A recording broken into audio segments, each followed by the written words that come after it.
Bonsoir à tout le monde. Bienvenue. Merci d'avoir accepté d'assister à cette rencontre consacrée à l'économie politique de la République islamique d'Iran, organisée à l'initiative de la Revue internationale des études du développement, qui est publiée désormais, vous le savez peut-être, par le soin des publications de l'Université de la République et qui prend le relais de la prestigieuse revue de tiers-monde, près de 60 ans après sa fondation. Nous allons y revenir dans un instant. Permettez-moi également par usage de me présenter, en tout cas pour ceux qui ne me connaissent pas, Nasser Estemali. Je suis journaliste à la Radio France Internationale Service Persan, où je m'occupe en particulier des questions iraniennes et afghanes, et en tant qu'auteur et réalisateur. Je suis également réalisateur documentaire, dont certains qui ont été consacrés aux questions économiques iraniennes. Or, ce soir, trois économistes de talent, bons connaisseurs des questions iraniennes, Thierry Kovi, Marie Dadier-Fourabi, Mirdad Vahabi, vont essayer de partager avec nous leur analyse et expertise au sujet des questions soulevées, développées dans ce numéro spécial de la Revue internationale des études du développement, qui est consacré encore une fois à l'économie politique iranienne. Et après cette première partie, il y a un court moment où j'essaierai d'évoquer quelques observations ou quelques hypothèses sur le même sujet. La parole sera donnée à ceux qui souhaitent dans la salle faire part de leurs remarques, interrogations, pour interpeller des intervenants au sujet des questions développées tout au long de cette séance. Mais avant tout, je souhaite inviter le Naoubou, directrice de publication de l'Institut d'études du développement économique et social, puis dans un autre moment, Pierre Sangara Védou, j'espère que je prononce bien, désolé, directeur des publications de la Sorbonne, qui vont tour à tour reconstituer l'évolution de l'Institut d'études du développement économique et social, c'est-à-dire la création de la revue du tiers-monde et le sens qu'il faut donner désormais sous sa nouvelle appellation à l'arrivée de la Revue internationale des études du développement dans le catalogue des publications de la Sorbonne. Donc, je ne vais pas abuser davantage de votre patience, la parole est à vous. Merci. Merci Nasser, bonjour à toutes et à tous.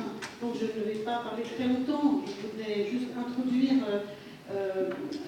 finalement les presque 60 ans de cette revue. En 3 points. D'abord, l'histoire de cette revue et l'histoire de l'Institut d'études du développement économique et social sont évidemment très liés sur au moins 4 points.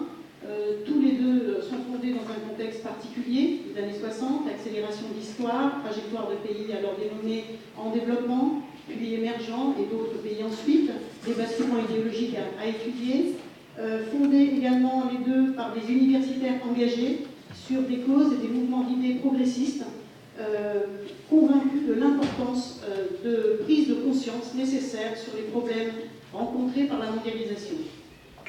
Troisième point, convaincus aussi ces universitaires d'un développement par la connaissance de qualité. C'est un principe fondateur, je pense, de la revue Tiers-Monde et que la revue internationale des études du développement compte bien poursuivre.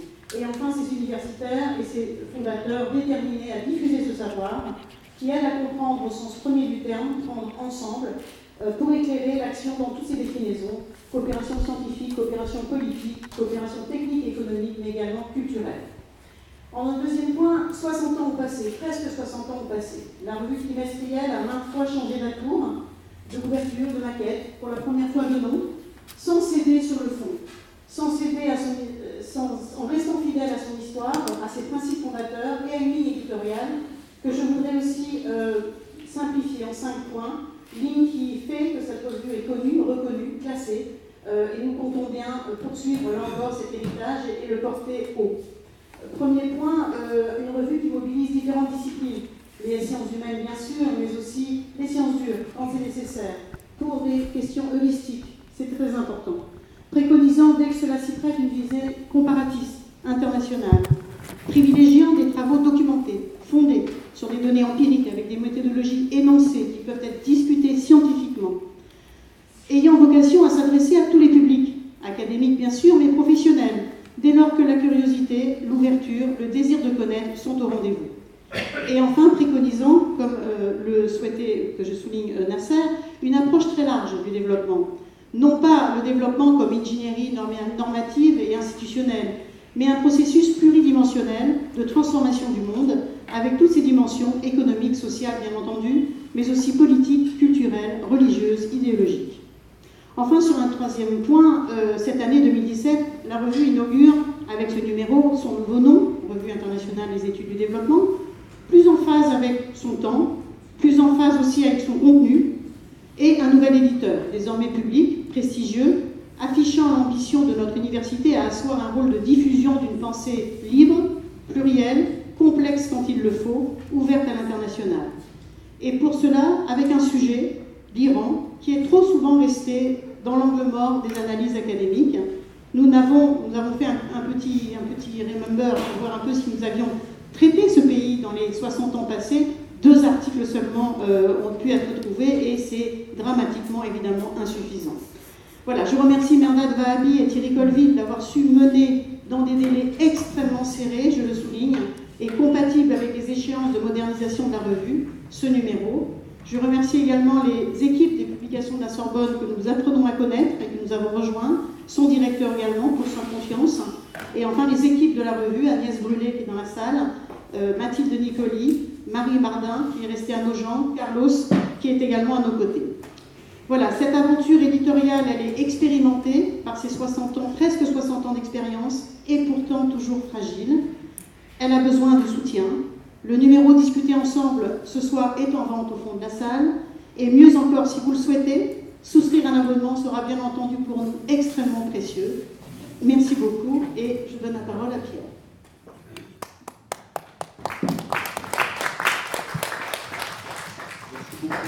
Anne, bonsoir à tous. Donc moi je serai bref puisque vous êtes venus ce soir pour entendre parler de l'Iran et pas de la maison d'édition de Marien. Et je souhaite tout de même exprimer toute notre gratitude aux équipes qui font cette revue. D'abord à l'équipe de l'UEDES, à commencer par sa directrice Anne Menaïlou, et puis à toute l'équipe de la revue elle-même, Marie Bardin, Agnès Brûlé, qui sont là. Et la dernière, c'est Madame Nicoli, et que je n'oublie pas, ainsi qu'à toute l'équipe des publications de la Sorbonne, Laurent Tournier qui est responsable éditorial, Valérie Chénieux, responsable financière, Laurent Tournier, je l'ai déjà dit, et puis naturellement Ingrid Saillard qui vous attend au fond de la pièce si vous êtes intéressé par ce numéro de la LIED. Et enfin, le primus inter pares, Martin Dulon, qui est de notre côté la cheville ouvrière de cette revue, c'est vraiment du côté publication de la Sorbonne, et c'est une tâche qui est extrêmement ardue parce que c'est peu connu, l'éditeur spécialisé dans les revues a affaire à de très nombreux interlocuteurs qui sont plus exigeants les uns que les autres, et donc je le remercie de tout le travail très efficace qu'il mène depuis plusieurs mois. Voilà, alors nous sommes très honorés d'accueillir aux publications de la Sorbonne, qui changent de nom d'ailleurs à partir du 1er septembre, qui deviennent les éditions de la Sorbonne. Nous sommes très honorés d'accueillir cette nouvelle revue, enfin cette revue qui est ancienne, nouvelle pour nous, cette revue qui est en fait une grande dame de l'histoire des sciences humaines.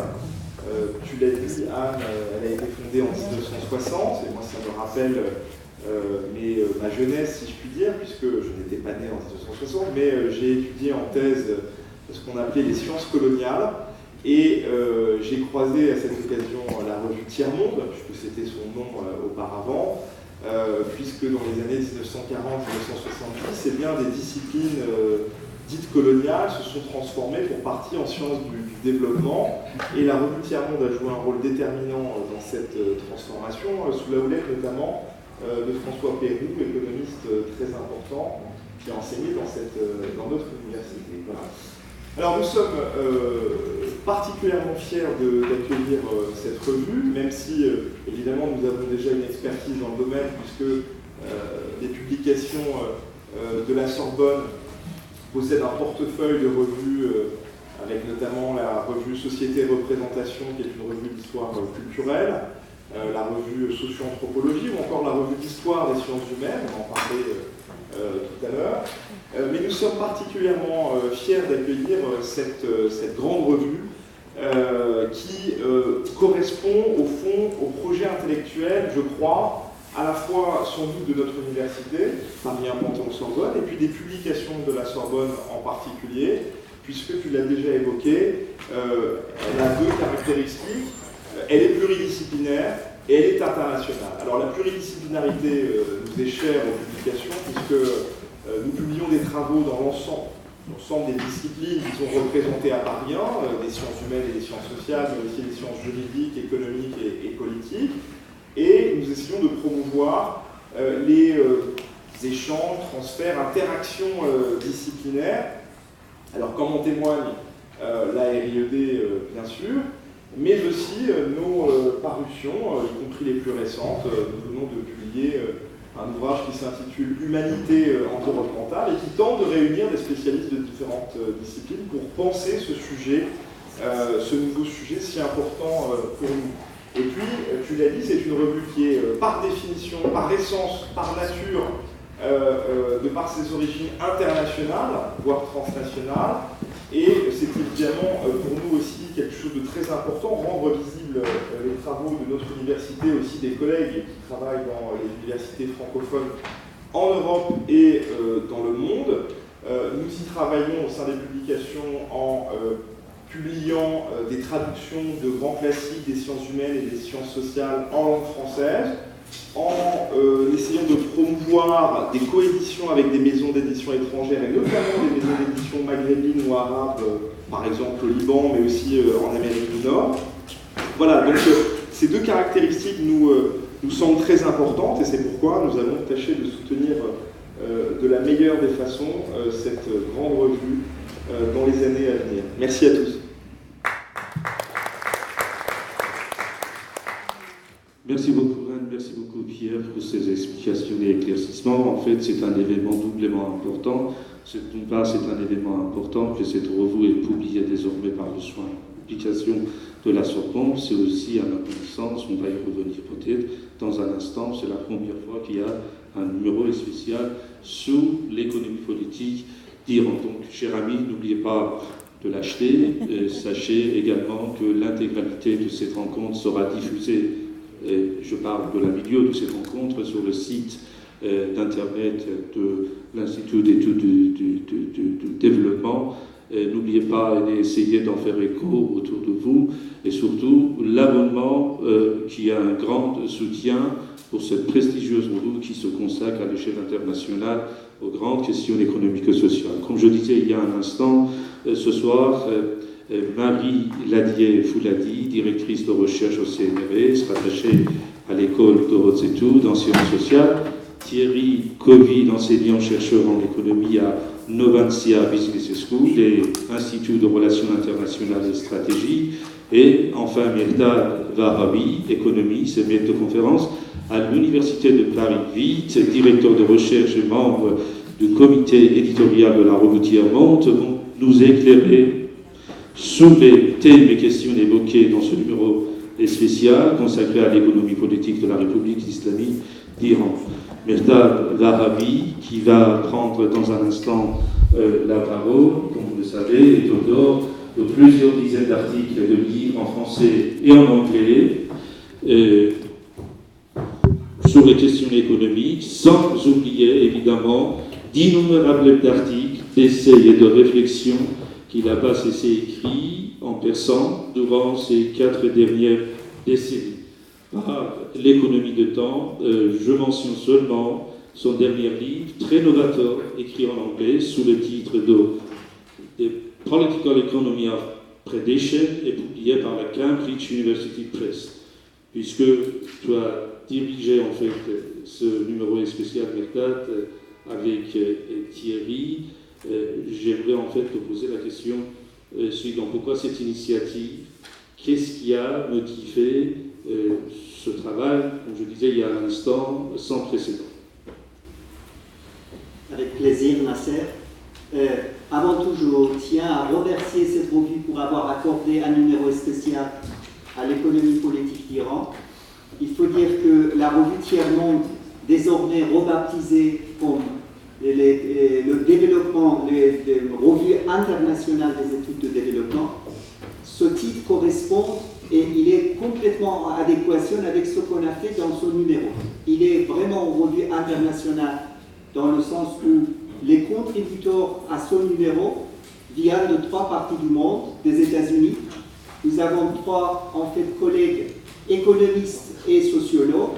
Massoud Moatel, sociologue à l'Université de Maryland, Cyrus Spina, Minnesota, aux États-Unis, et également Javad Saleh Esfahani de l'Université de Michigan. Donc Javad Saleh Esfahani, il est économiste, Cyrus Spina économiste, et Massoud Moatel, il est sociologue. Et également, en fait, un économiste iranien, un économiste indépendant iranien, on le connaît bien, Mohammad Moadjou, et également les économistes en France, donc Thierry et moi-même, et également un historien en France, Nasser Mohajer, qui est parmi nous. Donc une bonne partie des participants à ce numéro ne sont pas présents, mais ça montre clairement qu'il s'agit d'un numéro tout d'abord constitué par la contribution de différents endroits. C'était une collaboration entre les chercheurs en France, aux États-Unis et en Iran. Et également, il s'agit d'un travail pluridisciplinaire. Les sociologues, les économistes et également historiens ont contribué à ce numéro, même si les économistes ont piloté ce numéro. Une dernière chose par rapport à ce caractère des études de développement, je dois dire que 2 méthodes ont été utilisées. Il s'agit à la fois d'une méthode quantitative, on a en fait l'utilisation de l'économétrie des données par les 2 données qui a été utilisée dans les 2 articles, et également l'analyse qualitative basée sur une méthode institutionnelle et historique. Donc c'est dans ce sens-là vraiment une variété des méthodes, des thématiques qui ont été couvertes par ce numéro spécial. Et il faut dire que chaque article a été en fait révisé, et donc on a désigné des rapporteurs, d'au minimum les 3 rapporteurs. Donc les rapporteurs, sauf l'un qui est là, présente Marie, les autres sont anonymes et on ne le voit pas, mais il faut reconnaître leur travail important pour assurer la qualité en fait, de ces travaux. Également, bien évidemment, il faut le dire et il faut le répéter que sans la coordination de Agnès Broulet et Mathilde Nicoli, ce travail ne pouvait pas achever dans le temps. Et bien évidemment aussi nos remerciements vers Anne Rayou pour avoir été un soutien pour cette aventure. Donc, j'aimerais bien dire qu'il est vrai que c'est un travail pluridisciplinaire, mais piloté par les économistes. Donc, chez les économistes, il est important de savoir qu'est-ce qu'on entend par l'économie politique et pourquoi l'économie politique de la République islamique d'Iran. J'aimerais bien d'abord préciser le sens qu'on a donné à l'économie politique, puis sur la notion de la République islamique d'Iran, qu'est-ce qu'on a privilégié dans la représentation de cette République. Tout d'abord, tous les économistes savent que depuis 1841, c'est-à-dire depuis la préface de Jean-Baptiste Say au principe d'économie politique, les économistes définissent la science économique comme la science qui étudie les moyens par lesquels les richesses sont produites, réparties et consommées. C'est une définition qu'on retrouve dans tous les manuels d'économie, et c'est à partir de cette définition que les économistes revendiquent leur indépendance par rapport à la science politique. Malgré la richesse de cette définition s'expose à 2 critiques majeures. La première critique: si l'économie est la science de la production des richesses, que faire avec la destruction de la richesse? Cette question n'est pas du tout anodine pour le cas iranien. Prenons le cas iranien, ça commence 1979, une révolution, 1980, le début d'une guerre de 8 ans avec l'Irak jusqu'en 1990. Et entre cette période, il faut aussi souligner 1981, qui est le massacre de l'opposition iranienne, l'opposition indépendante, non islamique aussi, et islamique du parti qui n'était pas avec le gouvernement. Et également en 1988, la fin de la période de 8 ans de guerre, on a le massacre des prisonniers politiques. Et entre-temps aussi, la suppression des mouvements ethniques revendicatifs, les femmes également, et aussi tous les mouvements en fait de minorités religieuses qui ont été supprimés. Donc, si vous regardez, vous pouvez rajouter à cette liste longue, en fait sanguine, l'histoire aussi des embargos, des boycotts économiques de l'Iran. Donc vous avez en fait une palette complète de différentes formes de destruction. Quel est l'impact de tout ça sur la performance économique en Iran? La deuxième critique à laquelle ça sera livré, cette définition de l'économie politique, c'est que dans cette définition, l'économie politique, c'est la science de la production des richesses. Mais que faire avec l'appropriation de la richesse? Nous savons que pas mal des pays, des groupes d'individus, ils ne se contentent pas de produire, mais ils préfèrent, ou parfois ils combinent, la production avec l'appropriation, la prédation. C'est-à-dire, ce qui est produit par les autres, on s'approprie ce qui est accapare, ce qui a été produit par les autres. Et ça, dans le cas iranien, est doublement vrai. D'une part, parce qu'on a la question de la rente pétrolière. Donc la rente pétrolière est la base d'un comportement rentier pour l'État. Mais aussi, une deuxième chose, c'est le comportement de ce qu'on appelle la confiscation permanente, et qui a donné lieu à tout ce qui est des groupes para-étatiques, des secteurs para-étatiques sur lesquels je reviens. Donc, c'est dans ce sens-là que nous souhaitons comprendre la question de l'économie politique. L'interaction entre l'économie et l'État et les conflits dans la trajectoire historique qui détermine le choix entre la production et la prédation. La République islamique d'Iran doit être contextualisée dans un contexte de conflit et de l'appropriation, sans lequel on ne peut pas comprendre le contour de la République islamique d'Iran. Pour tout ce que je viens de citer, les faits historiques, la chronologie, il faut dire qu'il faut connaître la structure de régime. Donc on a deux choses aussi, on a rajouté à des contributions à ce numéro, un lexique, un glossaire, qui donne des définitions des éléments qui sont particulièrement liés à la République islamique. Par exemple, le conseil de discernement ou le conseil des gardiens. Donc tous ces éléments qui sont liés à la structure spécifique de la République islamique d'Iran ont été définis dans un article, et également en ce qui concerne la chronologie des événements, ce que je viens de citer, on a une partie aussi qui est consacrée à la chronologie des faits majeurs économiques et politiques par rapport à la question iranienne. Maintenant, je reviens sur la République islamique d'Iran. Pourquoi l'économie politique de la République islamique? Parce que la République islamique d'Iran, c'est une forme particulière de l'islam politique chiite.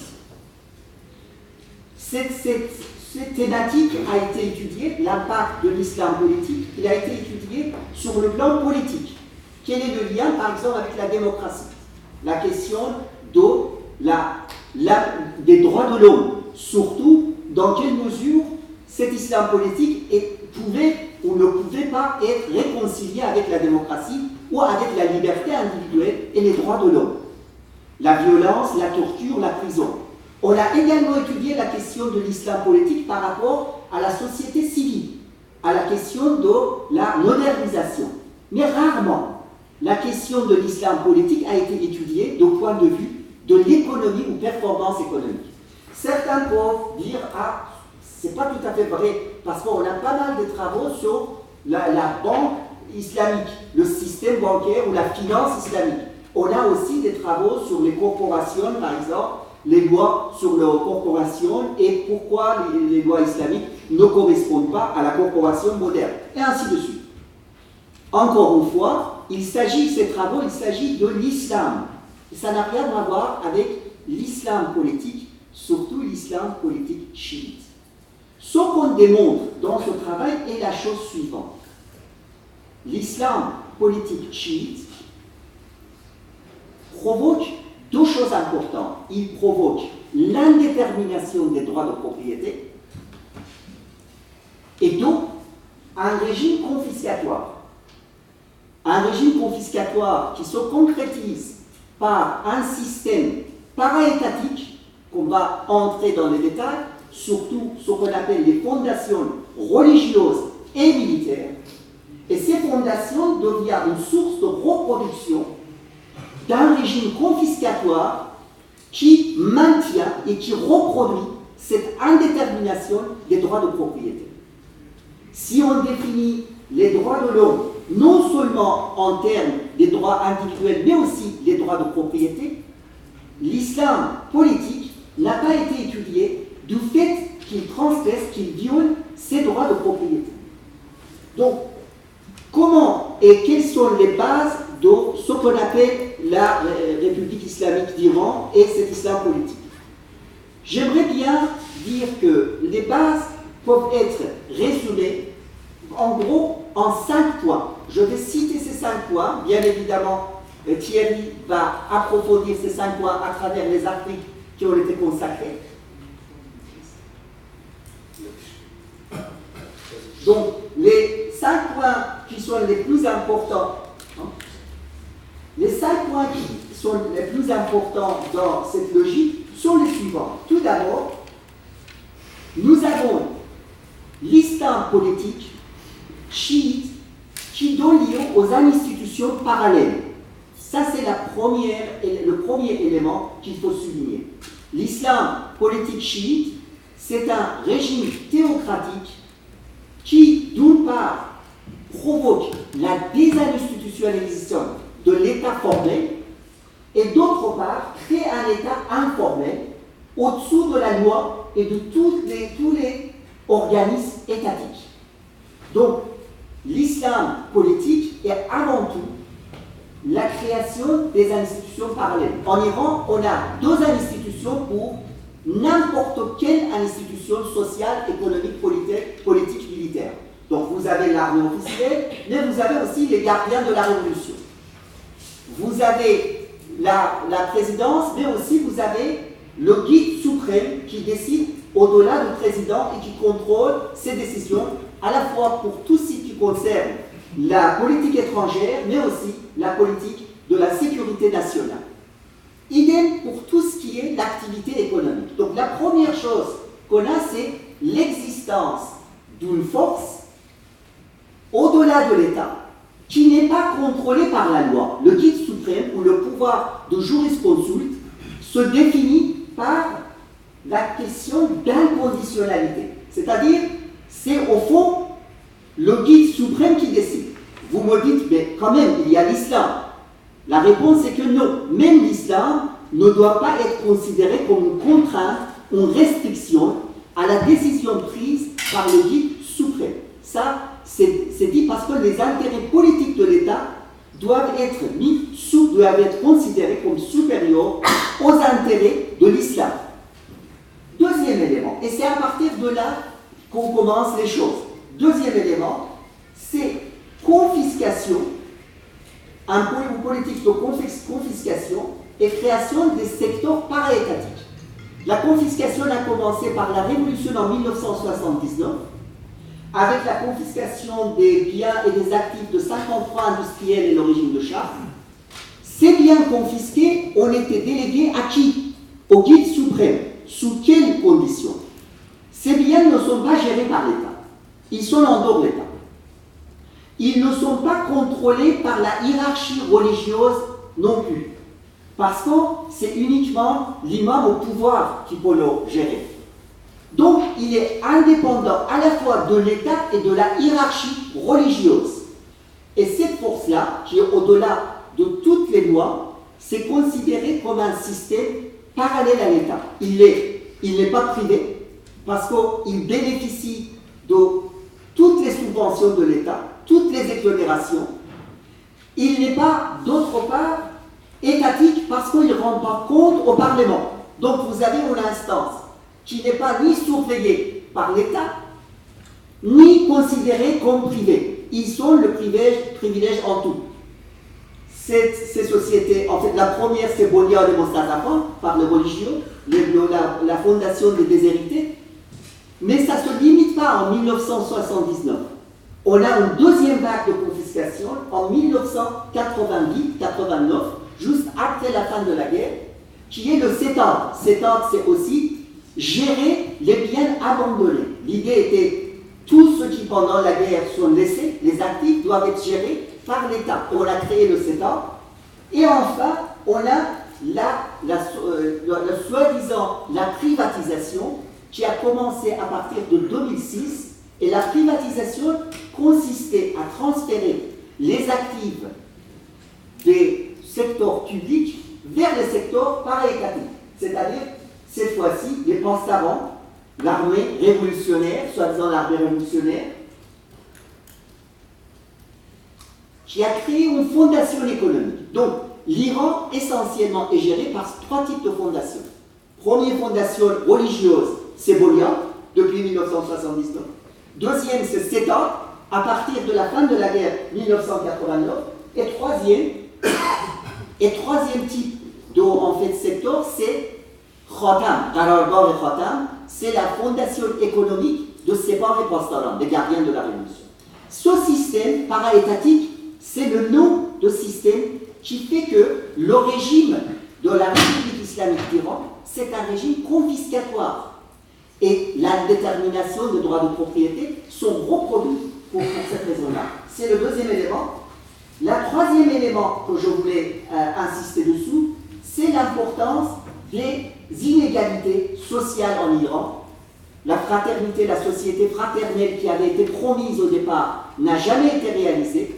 Un des papiers de Javad Saleh Esfahani le montre clairement combien la liste de Gini a augmenté, combien les inégalités ont accru depuis la Révolution par rapport même à la période avant la Révolution.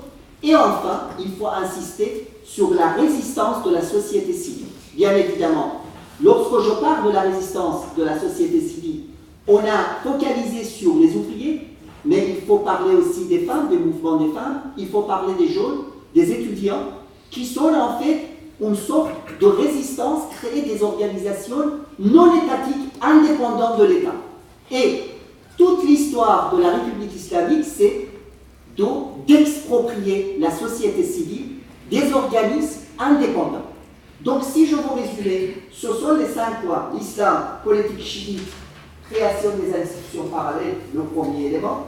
Le deuxième, la confiscation et le secteur para-étatique. Je dois rajouter que ce système d'appropriation permanente au régime confiscatoire peut pérenniser grâce à la rente pétrolière. D'accord? Donc, le système de la rente pétrolière avec la confiscation se combine pour donner lieu à des secteurs para-étatiques. Le troisième élément, c'est la détermination des droits de propriété et à l'institution d'un régime confiscatoire. Le quatrième, l'accentuation des inégalités économiques et sociales. Et enfin, la résistance de la société civile. Je résume et je passe la parole.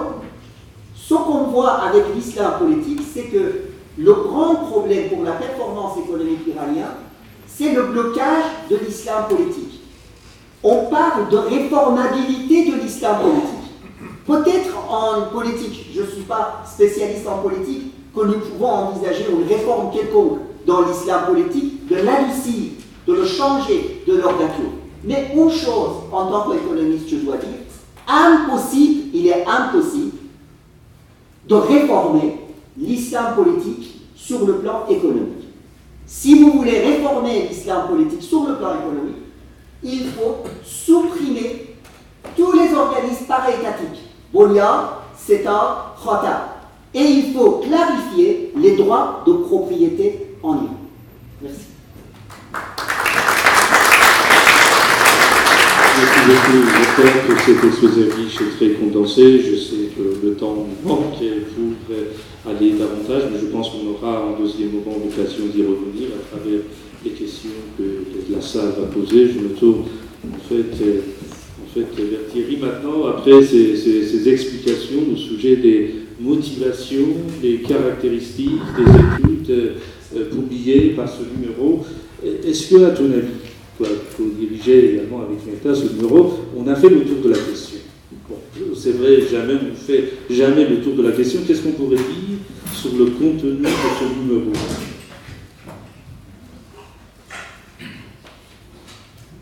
Oui, donc bonjour tout le monde d'abord. Bon, moi depuis que je travaille sur l'Iran, j'ai appris à être très très prudent. Donc en général, de toute façon, sur l'Iran, j'ai d'ailleurs un ami qui m'a dit, c'est marrant, à chaque fois que tu parles de l'Iran, tu dis toujours que c'est complexe. Alors, je pense que je répondrai à ça. Je pense que c'est un pays complexe. Néanmoins, comme Mehrdad l'a très bien dit, on a eu, je pense, une question de chance, d'opportunité, puis c'est vrai qu'on a travaillé dans un temps très court. Les éléments dont on parle dans ce numéro structurent beaucoup de choses en Iran, et j'étais frappé, bon, moi je ne suis pas iranien, mais j'étais frappé à quel point les questions, ce qui est bien, c'est de réfléchir de manière académique, on peut les critiquer, ces questions centrales, et à quel point ces questions sont, par exemple, très débattues actuellement lors des élections présidentielles. Elles affleurent dans le débat. Donc, au moins, je pense qu'on a visé assez juste. On ne connaissait pas la teneur des débats sur l'élection présidentielle, mais très clairement, on parle beaucoup plus de ces questions de partage de la richesse actuellement lors des élections présidentielles en Iran que des questions de l'islam politique. Ça intéresse. Manifestement, ces questions de partage de la richesse intéressent beaucoup plus les gens que la question de l'islam politique.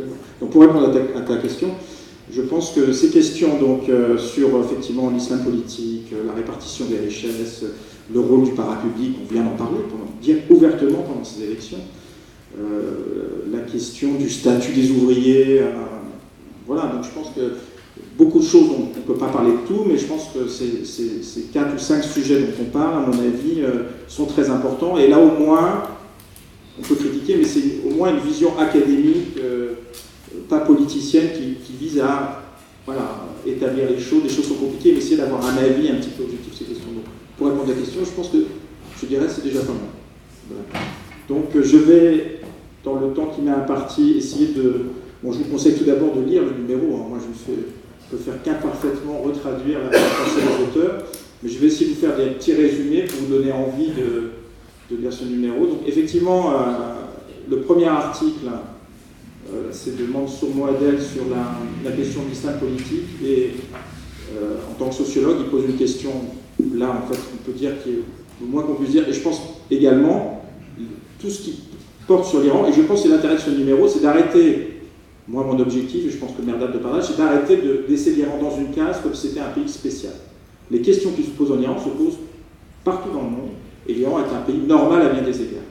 Donc la question que pose Mansour Moadel du déterminant du fondamentalisme religieux sont très intéressantes pour l'Iran, mais ont une résonance évidemment dans le monde entier. Et lui, il pose cette question en tant que sociologue, il établit, c'est un article que je vous incite à lire, mais il établit deux éléments de son analyse. D'abord, il se pose la question au niveau macro. Et il dit, voilà, il va prendre l'optique, donc il dit qu'il y a un marché pour les religions, et il dit qu'il y a une demande de religiosité dans tous les pays, et le fondamentalisme religieux peut être lié à la façon dont chaque pays répond à cette demande de religiosité. Et il compare notamment l'Arabie Saoudite et l'Iran. Bon, alors là, je résume, hein, je suis sûr que vous aurez beaucoup d'éléments. Et lui dit, par exemple, en Arabie Saoudite, on a à la fois une offre publique de religion par rapport à cette demande de religiosité, plus un État autoritaire, de ce qui conduit à l'absence de toute la réponse, hein, on peut dire en tant qu'économiste, de cette monopole de l'offre plus un État autoritaire. Ça, il y a absence de tout espace pour une pensée séculaire, et également, on le voit bien, une tendance au renchérissement à être encore plus extrême que l'offre monopolistique de cette religion. Et lui, il compare avec la République islamique d'Iran, il dit, du fait de la division du pouvoir dont on vient de parler, hein, qui n'était pas forcément, qui est quasiment institutionnalisée en Iran, la division du pouvoir, et quand même des espaces de liberté qui se sont construits petit à petit, on a eu quand même l'émergence, donc face à cette demande de religiosité, on a une émergence de pensée religieuse qu'il appelle réformiste, ou une pensée libérale, qui fait que donc, au niveau macro, si vous voulez, on comprend pourquoi le fondamentalisme s'est beaucoup moins installé en Iran qu'en Arabie Saoudite. Et il fait également, la deuxième partie de son article, c'est sur une enquête qu'il a faite en Iran, et il se pose la question de déterminants microéconomiques du fondamentalisme. Il prend un certain nombre d'éléments, et il lit, d'après son enquête en Iran, il lit le fondamentalisme à un certain nombre d'éléments, mais on voit un certain nombre d'éléments qui nous rappellent bien des choses. Il lit le fondamentalisme religieux en Iran à l'hostilité aux groupes étrangers, à la xénophobie si vous voulez. Il lie le fondamentalisme religieux à l'utilisation par exemple de la télévision publique comme source unique d'information. Il lie le fondamentalisme en Iran à la ruralité. Il lie le fondamentalisme en Iran aussi au statut socio-économique. C'est-à-dire plus le statut socio-économique est faible, plus il y a une tendance au fondamentalisme. Et ce qui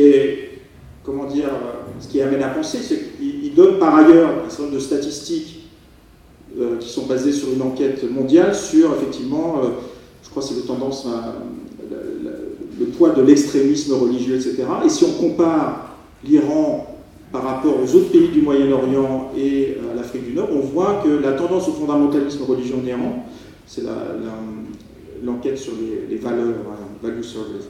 Et il voit qu'en Iran, le fondamentalisme est beaucoup moins fort qu'au Moyen-Orient et en Afrique du Nord, ce qui est tout à fait cohérent avec un pays qui est devenu urbain à 70%, où le niveau d'éducation s'est fortement élevé depuis la Révolution, avec près de 5% des Iraniens qui font des études. Donc on voit très bien que les déterminants microéconomiques, qui sont la ruralité et un niveau socio-économique, on va dire, faible, peu élevé, ont tendance à changer en Iran et expliquent que le fondamentalisme soit moins développé. Le deuxième article également a des résonances en Iran, parce que de Cyrus Bina porte sur une question évidemment importante, qui est la question de l'industrie pétrolière en Iran. Avec Mehrdad, quand on a écrit notre introduction, on s'était plongé dans la littérature révolutionnaire, etc. Et on voyait à quel point finalement l'idée de diminuer la dépendance pétrolière était présente dans les discours pré-révolutionnaires, et à quel point finalement, là aussi c'est on peut dire un échec patent, tant est qu'un pays ait réussi à faire ça, mais on ne peut pas comprendre l'Iran aujourd'hui sans analyser effectivement l'industrie pétrolière iranienne et les questions de la répartition de richesses. Et cet article est intéressant parce qu'il montre à quel point on peut, en tant qu'économiste, il faut s'intéresser à l'histoire. Donc c'est, je dirais, plus une analyse historique qu'une analyse économique. Il parle de choses qui sont connues chez les Iraniens, mais il les met bien en forme, et il les fait résonner avec l'actualité, à quel point, par exemple, il montre bien il y a deux contraintes qui ont fortement pesé sur l'industrie pétrolière iranienne depuis le début du XXe siècle. La première contrainte, c'est ce qu'il appelle la défense de la souveraineté nationale face à la volonté des majors à l'époque, au début du XXe siècle, d'accaparer les réserves pétrolières iraniennes. Durant la première moitié du XXe siècle, il donne plein d'exemples très précis sur tous les trucages, on peut dire, de comptabilité qu'a réalisé Anglo-Iranian Oil Company, devenu BP, British Petroleum depuis, pour arriver à... C'était vraiment des trucages, récupérer, accaparer une grande partie de la rente pétrolière iranienne. Et il montre à quel point cette captation de la richesse par les majors a été importante et explique cette réaction iranienne de nationaliser le pétrole au début des années 50. Et la deuxième contrainte, tout aussi importante, il montre bien à quel point on oublie trop souvent que la nationalisation de l'industrie pétrolière iranienne correspond également au passage d'un marché pétrolier qui a complètement changé. Et ça c'est très intéressant, c'est qu'on est passé d'un marché contrôlé par un cartel, les grands majors, et progressivement on est devenu un marché complètement mondialisé. Et il montre bien à quel point c'est pas non plus un hasard si la nationalisation de l'industrie pétrolière est arrivée dans les années 50 et correspondait aussi à le premier pas de l'effondrement de ce cartel, avec l'arrivée de sociétés pétrolières qui n'appartenaient pas forcément des sociétés pétrolières américaines, mais qui n'appartenaient pas aux majors, donc l'émiettement de ce cartel et l'apparition des sociétés pétrolières nationales publiques des pays émergents. Et donc on est arrivé à un marché mondialisé, et il montre aussi à quel point le marché pétrolier mondial est spécifique, avec, comme vous le savez, un prix pétrolier mondial qui résulte d'un marché complètement mondialisé, 24 heures sur 24, mais avec des structures de coûts très différentes d'un pays à l'autre. Et ça, on le sait, mais c'est autant le rappeler, donc avec des structures de coûts, notamment en Iran, qui font qu'on a un marché, un prix unique pour un marché mondial, mais des structures de coûts d'exploitation tellement différentes que vous avez des surprofits très importants en Iran pour l'exploitation du pétrole iranien par rapport au reste des places où le pétrole est exploité. Et donc, là aussi, on est totalement en résonance avec l'actualité, compte tenu à la fois de cette première contrainte qui est vraiment le sentiment en Iran qu'il faut défendre l'industrie pétrolière nationale par rapport à la volonté de captation des réserves pétrolières des investisseurs étrangers, et deuxièmement, le fait qu'il faut surtout faire attention au fait que le pétrole iranien, on va dire, est très bon, a des coûts de production très faibles, ce qui fait des surprofits par rapport à d'autres endroits. Il y a quelque part un surprofit à protéger. C'est la conclusion de l'auteur. Et il émet un conseil aux autorités iraniennes actuelles de faire très attention, comme vous savez c'est d'actualité, dans la manière dont ils sont en train de négocier les contrats pétroliers avec les investisseurs étrangers. Il lui donne 2 conseils au gouvernement iranien. C'est d'éviter que les investisseurs étrangers deviennent propriétaires des dépôts gaziers et pétroliers. C'est une grande question. Jusqu'à présent, c'était des contrats en buyback où il n'y avait pas de propriété. Lui dit que on comprend pourquoi il faut, lui, dans son avis, il ne faut pas que les investisseurs étrangers deviennent propriétaires de ces dépôts gaziers et pétroliers. Et lui pense qu'il faut absolument éviter les contrats à long terme avec les investisseurs étrangers. Mon 3e article, voilà, donc, oui, bon, c'est moi-même. Alors, c'est sur. J'ai essayé. Il reste combien de temps ? 4 minutes. Bon, alors je vais passer rapidement sur mon article. Bon, en gros, c'est essayer d'évaluer les activités économiques des passes d'Aran. Les deux conclusions que je tire très rapidement, c'est que je pense qu'on a tendance, pour des raisons politiciennes, à exagérer la place économique des passes d'Aran dans l'économie iranienne. Il n'empêche, ils sont un acteur important. Mais je pense qu'ils sont plus un symptôme des difficultés de l'économie iranienne, en tant que, comme l'a dit Mehrdad, le système rentier de l'économie iranienne fait qu'il y a un lien très fort entre le politique et l'économique. Et donc, les passes d'Aran sont un symptôme de ça, utilisant leur poids politique pour développer leurs activités économiques. Et également, on voit très bien à quel point la place des passes d'Aran dans l'économie gêne les autres acteurs, et notamment le secteur privé iranien. Je ne vois pas comment on peut avoir d'ouverture de l'économie iranienne en laissant les passes d'Aran occuper cette place dans l'économie iranienne. Le 4e article est celui de Saleh Esfahani, également en 2 ou 3 minutes. À mon avis, c'est presque la question la plus importante qui est actuellement débattue en Iran. C'est la question de est-ce que la République islamique d'Iran a répondu aux 2 grandes questions qui également participent à la révolution, c'est la diminution de la pauvreté en Iran et la réduction des inégalités. Et lui, il a une réponse mixte en disant oui, il utilise des statistiques pour ceux qui connaissent dépenses basant ses statistiques construisant sur les dépenses de ménage, dépenses de consommation des ménages iraniens. Il dit la pauvreté a diminué en Iran depuis la révolution. Du fait de la hausse du prix du pétrole, de politiques populistes dans le bon sens du terme, également du rôle de fondation comité Emdad Romi. Par contre, le problème actuellement numéro 1 en Iran, on le voit bien, c'est les inégalités. Alors effectivement, j'en discutais avec Marie, il construit un indicateur de Gini. Vous verrez dans l'article, l'indicateur de Gini s'est réduit depuis la Révolution. Donc on peut dire que les inégalités ont été réduites depuis la Révolution. Il n'empêche, elles restent, d'après l'auteur, maintenues à un niveau élevé. Donc je crois que ça doit être aux alentours de 45 pour l'État.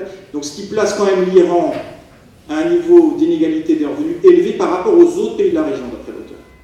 Et également, il surenchérait en disant que le gouvernement iranien n'a rien fait pour lutter contre les causes de ces inégalités. Il donne 3 exemples, l'éducation, le marché des crédits et l'emploi. Et il montre bien que pour ces 3 marchés, il y a encore des avantages très nets donnés aux classes les plus aisées, notamment en matière d'éducation. Et ce qui est très intéressant, c'est que le dernier article confirme ça de Mohamed Magzouz sur la question des inégalités en matière d'accès à l'éducation publique gratuite en Iran, qui a tendance à se réduire. Et donc, voilà, donc un bilan plus négatif sur les inégalités en Iran. Et le dernier article, à la limite, bon, j'ai envie de dire, tous les articles posent des questions importantes, c'est ce qu'il appelle les difficultés, voilà, le cercle vicieux, qui, voilà, tout est dit dans l'article, le cercle vicieux qui frappe les ouvriers en Iran depuis la Révolution. Et c'est un article passionnant, qui donne des exemples très concrets et qui explique les difficultés de la classe ouvrière en Iran, dont on a eu encore un résumé pendant ces élections qui ne sont pas terminées. Il donne un certain nombre de faits très précis qui expliquent les difficultés de la classe ouvrière en Iran. Premièrement, l'affaiblissement de leur capacité de négociation. 90% des ouvriers en Iran sont maintenant en CDD, alors que il n'y avait que 6% d'entre eux qui étaient en CDD en 1990. Et également, il explique que maintenant, les ouvriers iraniens sont directement gérés non plus par le patron public ou privé, mais par des sociétés. Ça a été externalisé à des sociétés, ce qu'il appelle d'entreprises de contrats de ressources humaines. Donc ils sont en sorte d'intermédiaire entre les directeurs publics ou privés et les ouvriers iraniens, ce qui fait que c'est des sociétés très bien introduites auprès du ministère du Travail, donc dans tous les moyens pour empêcher les ouvriers de faire respecter leurs droits. Autre élément, les innombrables obstacles que Maljou cite qui font qu'il n'y a pas de syndicat indépendant en Iran. Un de ces obstacles légaux étant le fait qu'il faut un pourcentage relativement élevé de gens qui soient en CDI pour former un syndicat. Avec 90% des ouvriers qui sont en CDD, on comprend bien qu'il est quand même très compliqué d'avoir des véritables syndicats. Et voilà, et il traduit ça par voilà, une baisse du pouvoir. On comprend que tous ces éléments expliquent la baisse du pouvoir d'achat, donc il donne des éléments très précis de baisse du pouvoir d'achat des ouvriers iraniens depuis 20-30 ans. Et un élément qui rappelle ce qu'on vient de dire, c'est le recul, baisse du pouvoir d'achat plus recul des services publics gratuits en Iran.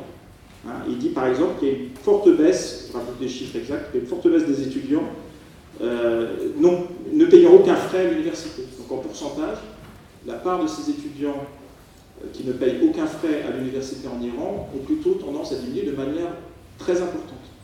Donc vous aviez ça à la baisse du pouvoir d'achat des Iraniens. On a effectivement, on comprend leurs difficultés. Et également, ce qui est un élément à mon avis très intéressant, parce que je travaille sur un autre dossier et je pense que c'est un élément important en Iran, c'est cette dégradation des conditions de pouvoir d'achat des ouvriers en Iran arrive en même temps de l'émergence de cette modernité en Iran et notamment d'une société de consommation en Iran. C'est-à-dire qu'il y a d'un côté, on connaît ça, l'Iran n'est pas spécifique du tout. On a d'un côté des classes sociales dont le pouvoir d'achat se réduit et d'un autre côté, cette société de consommation qui incite, comme on disait aux États-Unis, à faire aussi bien que les voisins, à faire aussi bien que les Jones. Donc si les voisins, et ça existe en Iran, mais ça existe partout, si les voisins ont tant de voitures, il faut qu'on ait aussi ça. Voilà. Donc on pousse les gens à consommer, etc. Et lui, Maljou, dit que cette pression de la société de consommation, avec une baisse du pouvoir d'achat, a conduit de manière assez logique à tout le monde de la famille à travailler. Alors, ça peut avoir des conséquences positives dans le fait qu'on a effectivement plus de femmes en Iran qui travaillent pour assurer le revenu du ménage, pour pouvoir accéder à cette société de consommation. Il y a des éléments négatifs, avec le fait, notamment, il donne un exemple, à mon avis très frappant, c'est du pourcentage de plus en plus élevé de retraités en Iran de plus de 65 ans qui sont obligés d'avoir 2 emplois pour participer au fait que la famille puisse avoir cette de consommation. Et il dit qu'il y a au moins 22%, en 2004, alors ça a peut-être augmenté depuis, 22% des retraités de plus de 65 ans en Iran qui ont au moins pas un emploi, 2 emplois. Donc pour participer participer à cet équilibre difficile, précaire entre la baisse du pouvoir d'achat de la classe ouvrière et le fait qu'il y ait cette société de consommation, donc il faut bien que toute la famille participe. Voilà. Donc, en tout cas, j'espère que je vous ai donné envie de lire ce numéro. Le principal, c'est que vous le lisiez, vous le commentiez, et voilà, vous disiez ce que vous en pensez. Voilà, je vous remercie de votre attention. Je rappelle que l'habitant Thierry, il est l'auteur de nombreux articles et ses livres très intéressants.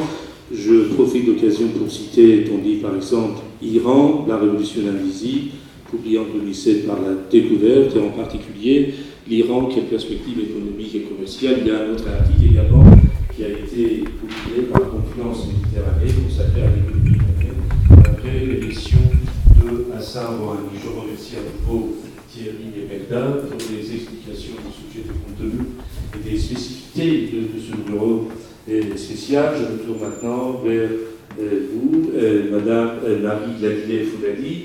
Vous avez été rapporteur de ce numéro.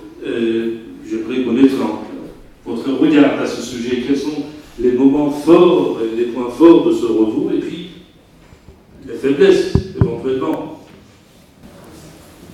Merci Nasser. D'abord, je tiens à remercier les organisateurs. Vous m'entendez? Je tiens d'abord à remercier les organisateurs, Anne Lot, directrice de l'Institut d'études du développement économique et social, aussi bien qu'Agnès Brûlé, responsable éditoriale de la revue Tiers-Monde, devenue désormais Robert International des études du développement, ainsi bien que les deux coordinateurs, Mendel Baobi et Thierry Collier, pour l'invitation. Je suis particulièrement heureuse de participer aujourd'hui à cette conférence débat organisée autour de, en fait, pour peut-être fêter l'anniversaire, célébrer le 60e anniversaire de la revue et le changement de nom, mais aussi sur la présentation de ce dossier important sur l'économie politique en Iran. Et surtout qu'en fait, le dossier, ce numéro est paru à point nommé à quelques jours près de l'élection présidentielle en Iran. Et donc, ceux qui suivent de près ces élections, la campagne électorale en Iran, savent à quel point maintenant tous les problèmes, les questions économiques sont dans les débats présents et constituent des enjeux très très importants parmi les candidats, comme Meta et Thierry vient de souligner. Avant de commencer, je tiens à préciser que je ne suis pas économiste. Donc, c'est le regard que je porte sur ce dossier, celui d'une sociodémographe, spécialiste de l'Iran, qui s'intéresse de très près aux évolutions économiques de ce pays et surtout des politiques économiques de la République islamique depuis son instauration. Les 5 articles remis dans ce dossier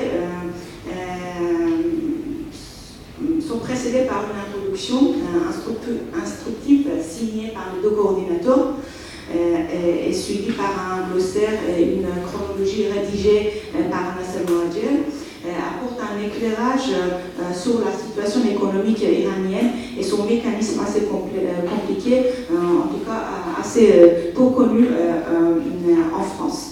Alors, moi je propose, pour un peu peut-être mise en perspective l'importance de ce dossier et ces articles, de rappeler brièvement le contexte socio-économique tout en présentant de manière vraiment schématique les principales caractéristiques de l'économie iranienne et par la même occasion apporter quelques éléments complémentaires à ce tableau tracé par Méthode et Thierry et souligner peut-être quelques questions que suscite un certain nombre de ces articles dans ce dossier.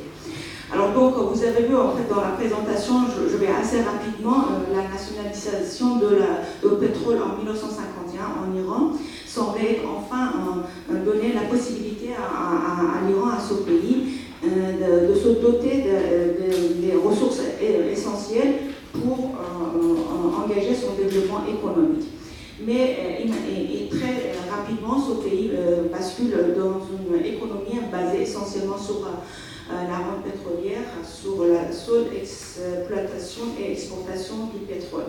Il s'agit bien évidemment d'une économie de rente pétrolière dont la gestion et la distribution n'a pas orienté les investissements des capitaux vers les secteurs productifs en biens de consommation et en emploi.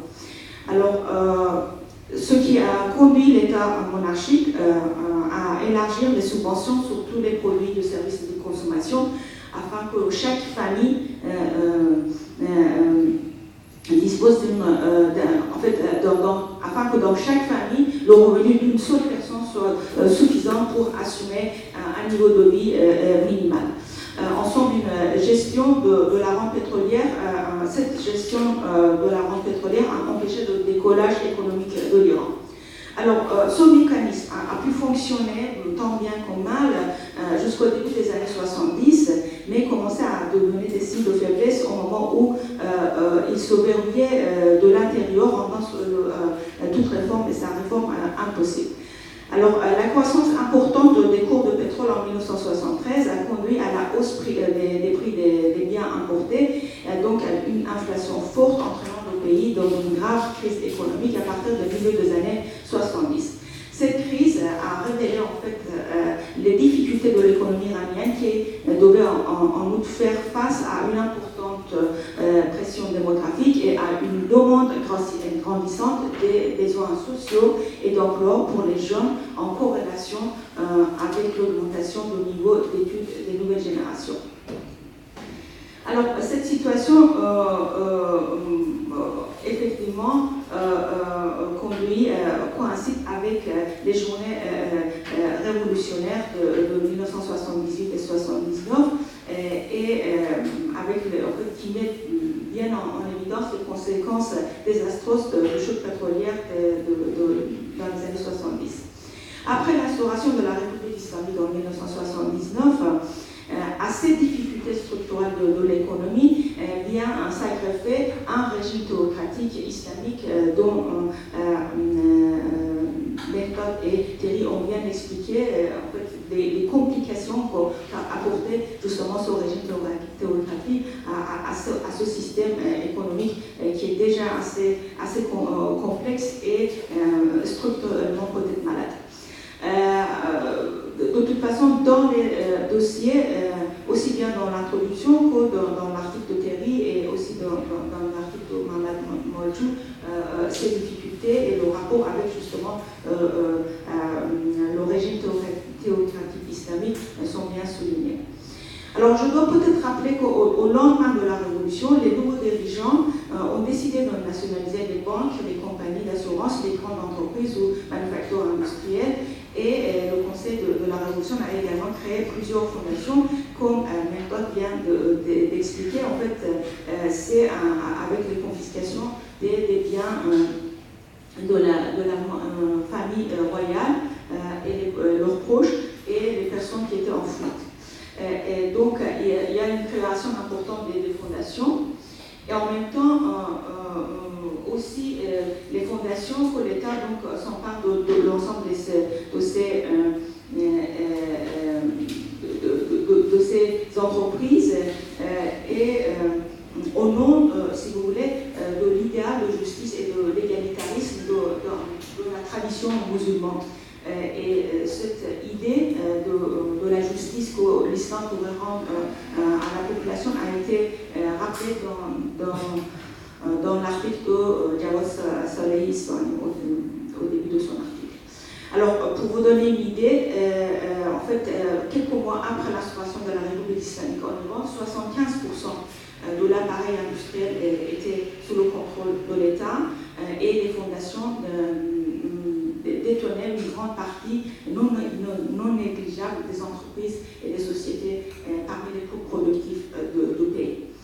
Alors, en dépit des critiques qui étaient exprimées lors des journées révolutionnaires contre la gestion de la rente pétrolière en Iran, les dirigeants islamistes font exactement de la même manière, continuent à élargir les subventions sur tous les services et produits de consommation, qu'ils soient importés ou fabriqués, pour assurer à chaque famille iranienne un niveau de vie minimal. Alors, faisant cela, il accentue la dépendance de l'économie iranienne vis-à-vis de la rente pétrolière et évidemment laisse tous les problèmes qui étaient liés en particulier à la question de l'emploi, à la création de l'emploi. Alors, étant donné de point de vue politique et aussi de point de vue en fait, dans la région étant isolée et impliquée dans une guerre contre l'Irak entre 1980 et 1988, l'État iranien a commencé à faire des emprunts auprès des banques locales pour pouvoir justement trouver les ressources nécessaires, ce qui a contribué à la création monétaire et à l'inflation importante durant ces années-là. Alors, après la guerre, c'est d'abord Rafsanjani qui est à l'époque président, commence effectivement à penser une sorte de réforme pour essayer de sortir de la crise économique du pays, mais les mesures qui ont été établies et prises sous sa présidence se sont révélées plutôt inflationnistes et en raison d'un considérable déficit de budget. Son successeur, Mohamed Khatami, même s'il avait bien été sur le même longueur d'onde, il n'a pas osé engager une profonde réforme économique en Iran. En revanche, Mahmoud Ahmadinejad, élu président de la République en juin 2005, a clairement exprimé sa volonté de réformer l'économie iranienne dès 2008. Alors, durant l'année 2008 est assez crucial parce qu'en juillet 2008, le prix de baril de Brent était autour de $150 au début de juillet et baisse à la fin de décembre 2008 à $35. Et c'est dans cette conjoncture que lui, il propose un projet de loi sur le budget de 2008 pour réformer l'économie. Le Parlement décide d'arrêter, étant donné la conjoncture, et de supprimer en fait ce projet. Mais lui, il ne se décourage pas. Après sa réélection frauduleuse en 2009, il revient sur ce projet, mais cette fois-ci avec ce projet a un autre nom, qui s'appelle cibler les subventions à l'automne 2009. Alors, il s'agissait en fait de supprimer les subventions à l'énergie, essence, gazole, pétrole, gaz de réseau, l'électricité, pour proposer ces produits au prix du marché international et par des mesures compensatoires de redistribuer une partie des revenus ainsi générés, estimés à près de $20 milliards aux ménages iraniens. Alors, le 31 octobre 2010, 10 mois après l'approbation de cette loi ciblée les subventions par le Parlement, Mahmoud Ahmadinejad, lors d'une intervention télévisée, déclare que son objectif ne consiste pas à supprimer les subventions, mais à ajuster la redistribution. Alors, il a annoncé par la même occasion que chaque personne, chaque Iranien, allait recevoir 81 000 points, l'équivalent à l'époque c'était l'équivalent de 54 € pour 2 mois, sans préciser la durée pendant laquelle cette subvention serait transférée sur les comptes des personnes qui avaient bien dûment répondu le questionnaire détaillé sur l'ensemble de leurs revenus, biens mobiliers, immobiliers, leurs activités, leurs activités économiques, etc. Alors cette politique est d'une importance capitale de point de vue aussi bien social que politique et économique, mais d'autant qu'en fait Rouhani, même arrivé au pouvoir élu en 2013, n'a pas pu ne pas suivre et il a continué à suivre de la même manière qui a été engagée par Mahmoud Ahmadinejad. Et je regrette effectivement qu'en fait cette question n'a pas été de manière plus clairement développée dans les articles de ce dossier, sauf Jawad Saïd Isfahani qui l'aborde d'une manière un peu secondaire pour expliquer la réduction de la pauvreté et des inégalités de revenus en Iran en raison justement de cette redistribution. Alors, sans entrer dans le détail, je pense qu'en fait, cette réforme sur les subventions et les transferts des subventions tend vraiment à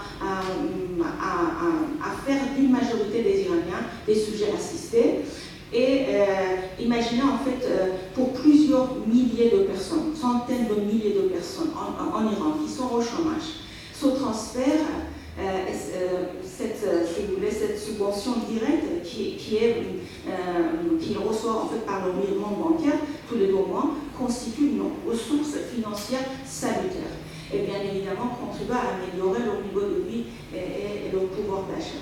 Mais le revers de ce système est qu'en fait le système économique iranien noyé dans le pétrole encore est toujours dans l'incapacité à orienter les investissements des capitaux et donc de ne pouvoir pas créer d'un emploi, sert plutôt de fabriquer de nouvelles formes de redistribution de la rente pour garantir la paix sociale en Iran.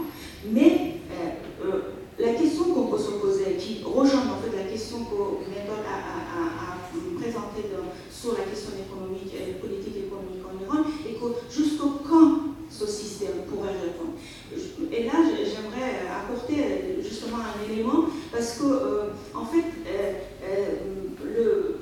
en Iran, la population en bas âge, les enfants de moins de 15 ans, leur part ne cesse de baisser depuis 1976. Et leur part était de 44%, 44,5% en 1976. Et en 2011, la dernière date pour laquelle en fait, j'ai les données, c'est autour de 23,4%. Et à l'inverse, la part de la population en âge d'activité et celle des personnes qui sont en âge de la retraite, 65 ans et plus, ne cesse d'augmenter. Alors en 1976, les 15-64 ans étaient 50% de la population, 52% de la population. En 2011, ils sont plus de 70%, et la part des personnes en âge de retraite passe de 5,7% en 1976 de 3,8% en 1976 à 5,7% en 2011. Le point le plus important, que je pense qu'en fait peut-être a été traité de manière peut-être encore secondaire ou peut-être même pas évoquée dans l'introduction, Thierry et Méthode en parlent, c'est le taux d'activité économique de la population iranienne. Alors en 1976, la population âgée de 10 ans et plus, sur cette population, seulement 42% de la population était active. Avec la définition de l'activité économique assez restreinte dans l'histoire des statistiques d'Iran. Après la Révolution, cette proportion ne cesse de baisser pour se situer autour de 35 à 38% de la population totale âgée de 10 ans et plus. En 2015, 38%. Seulement 38% de la population âgée de 10 ans et plus était active en Iran. Pour vous donner une idée de comparaison, pour voir comment on peut évaluer, en France, le taux d'activité de la population âgée de 15 à 64 ans est passé de 67% en 1990 à 71% en 2014.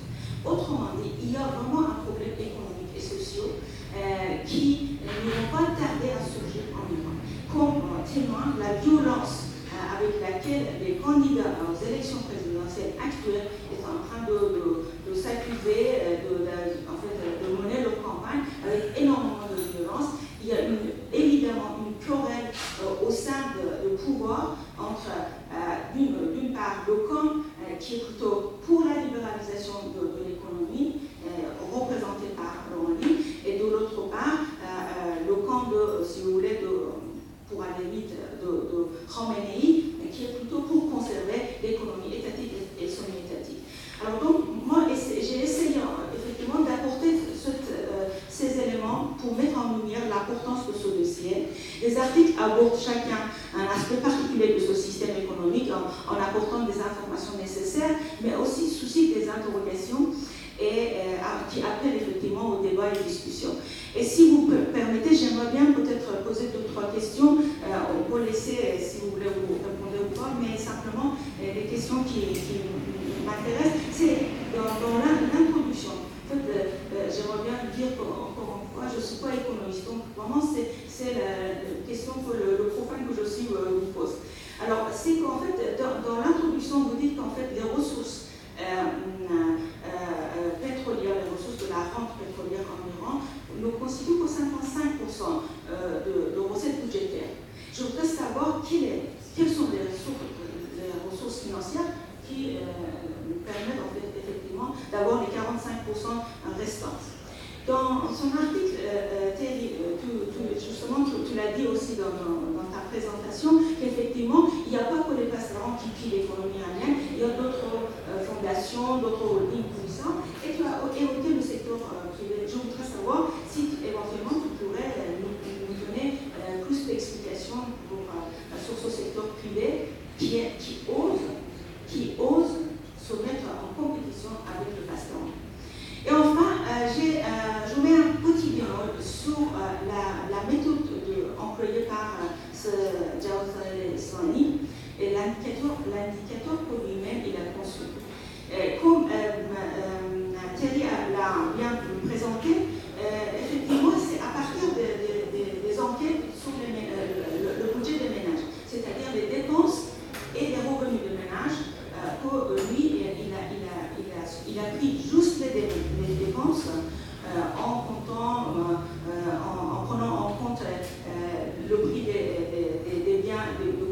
l'inflation et en prenant également en considération l'inflation pour créer un indicateur pour évaluer la pauvreté et puis l'inégalité. La question que je me pose, c'est qu'en fait, comment nous pouvons prendre simplement les dépenses des ménages. La croissance des ménages en Iran, surtout, ne signifie absolument pas l'amélioration du pouvoir d'achat des ménages en Iran. Étant donné que si on regarde l'ensemble de ces séries, nous avons toujours des ménages dont le revenu est inférieur à ces dépenses annuellement. Donc, du coup, je pense qu'il fallait peut-être intégrer cet élément dans la construction de son indicateur qui pourrait éventuellement amener à une conclusion très différente. Je vous remercie.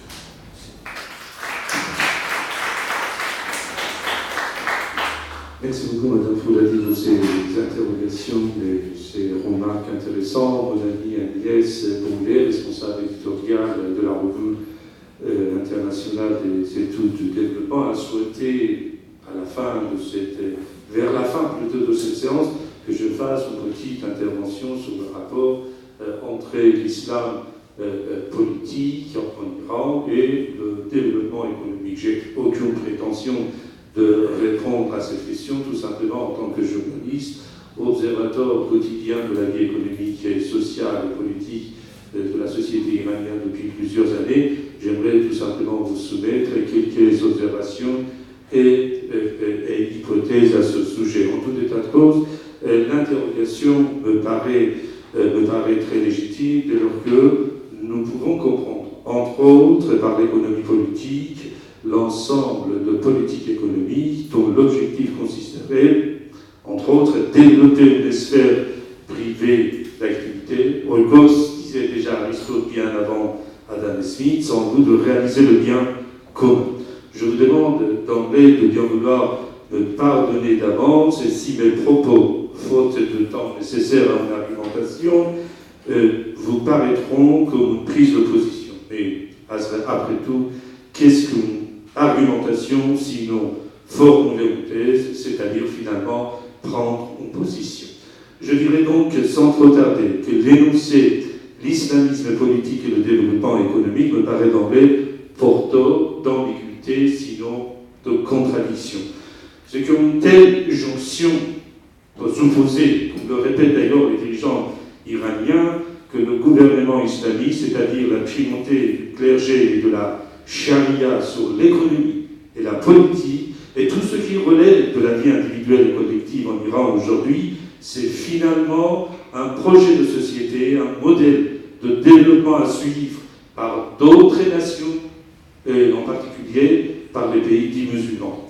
Inutile d'insister à quel point cette affirmation est démentie par les faits et les données officielles en Iran, sans parler d'études indépendantes, comme celle qu'on vient de publier dans le cadre de ce numéro spécial de la revue internationale des études du développement. Pour s'en rendre compte, il suffit de porter attention à la présente campagne présidentielle en Iran, où certes les grandes questions économiques, chômage, récession, pauvreté, inflation, corruption, faillite du système bancaire, dominent et écartent toutes les autres questions, et où tous les candidats, issus tous du régime islamique, par-delà leur divergence est très réelle, reconnaissent finalement d'une manière ou d'une autre l'inefficacité et l'incapacité d'un système économiquement, politiquement et idéologiquement à bout de souffle, de répondre positivement aux problèmes économiques les plus urgents du pays, et cela en vous, d'éviter, sinon de retarder la menace réelle des tempêtes politiques à venir. Ces aveux publics des autorités iraniennes révèlent que l'islam politique tel qu'il s'est imposé en Iran depuis près de 4 décennies n'a été ni un projet de développement, ni celui de société, car il a été et reste avant tout un projet foncièrement antidémocratique, érigé sur la dévastation permanente d'une sphère privée constamment violée dans ses droits et objectifs. Cet islam politique en tant que tel ne se résout pas tout simplement dans un autoritarisme répressif. Après tout l'exemple de Chili de Pinochet. L'époque impériale en Iran, l'époque de Shah dans les années 1960-70, de la Chine aujourd'hui, ou encore des absolutismes européens à l'issue de la Renaissance, à l'ère de l'accumulation primitive de capital, sont tous là pour nous montrer que les grands développements économiques, la grande expansion ou transformation radicale polaire du capital sont allés de pair la plupart du temps avec l'exercice systématique d'une violence disciplinaire. J'en viens à ma question et je ferme cette petite parenthèse. L'islam politique en Iran a été l'entrave majeure du développement économique comme système antidémocratique, car comme système antidémocratique, il a visé avant tout à imposer dans l'ordre politico-économico-social une théocratie, et cela dans un cadre d'un système rentier et fondamentalement inefficace. Autrement dit, l'islam politique tel qu'il s'est imposé en Iran est à l'opposé de tout projet de développement économique parce qu'il est, comme système répressif, la destruction systématique de conditions sociales matérielles dont parlait déjà Marx il y a 150 ans dans sa fameuse préface, c'est très controversé, à la critique de l'économie politique, et sans lesquelles, cependant, ne peut en tout cas émerger et durer un développement économique, encore moins une expansion du capital. Je joins en fait dans cette argumentation la position que vient prendre mon ami Merda Vahabi. La République islamique a été toujours et encore, comme l'a souligné Merda il y a bien un instant, un régime confiscatoire, formé à partir de l'institutionnalisation d'une apartheid à la fois sexuelle et religieuse, selon toute lecture intégriste de l'islam tel qu'il est interprété par une minorité rétrograde du clergé chiite, à savoir un islam réduit au dogme juridique, forgé essentiellement par les Safavides, en route d'ériger violemment l'islam, comme aujourd'hui d'ailleurs par la République islamique, non pas simplement en une religion d'État, mais en un instrument de l'exercice de pouvoir absolu, celui en l'occurrence du Velayat-e Faqih, le gouvernement absolu du clergé en Iran d'aujourd'hui. C'est dans ce cadre, en effet, c'est-à-dire celui de la destruction infinie des conditions requises et matérielles, de l'existence sociale des individus qu'il convient de comprendre tous les agissements du régime iranien sur le plan interne comme celui de la région et au-delà à l'échelle internationale. Je pense en particulier à la présence militaire des gardiens de la Révolution, par exemple, en Syrie aujourd'hui, sa participation dans le massacre du peuple syrien. Il ne s'agit pas tout simplement d'un crime contre l'humanité. Cela, comme disait Thierry il y a un instant, ça se comprend dans le cadre d'un système réglementé par la vie économique telle qu'elle est dans l'époque actuelle. Donc, c'est dans ce cadre qu'il convient de comprendre ce type d'agissement, c'est qu'au fond de ce régime exceptionnel, je parle toujours de régime islamique, est né il y a près de 4 décennies d'un vide politique dont a dépendu sa survie et entretenu depuis 40 ans au prix des crises et des conflits permanents pour assurer seulement la mainmise d'un régime vacillant entre les crises et les conflits qu'il provoque et organise pour sa survie.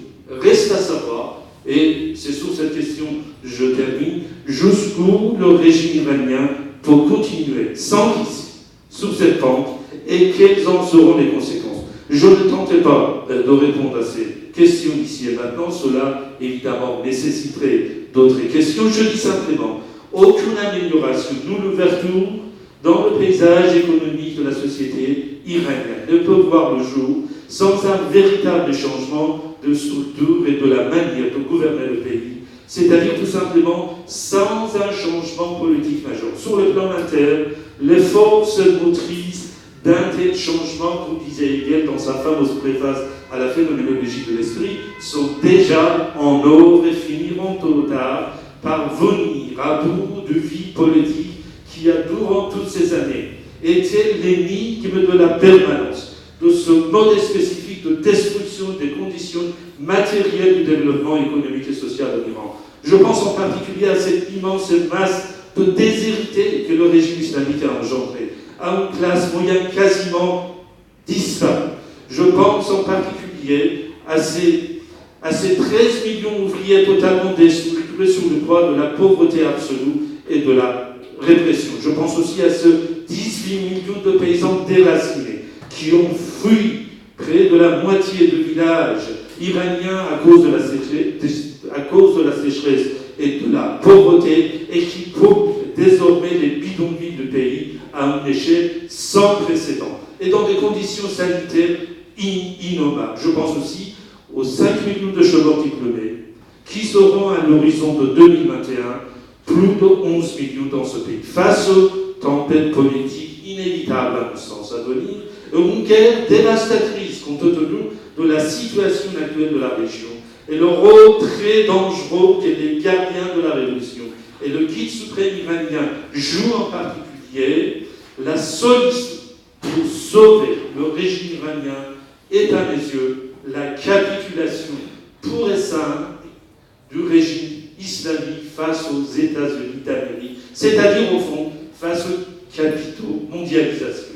C'est le projet de Hassan Rouhani, c'est vrai, mais il ne parvient pas, dans le cadre de ce même système et sans un mouvement de base qui lui servirait d'appui.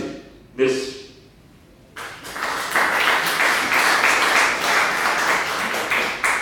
Merci beaucoup, chers amis, de votre patience. Pardon.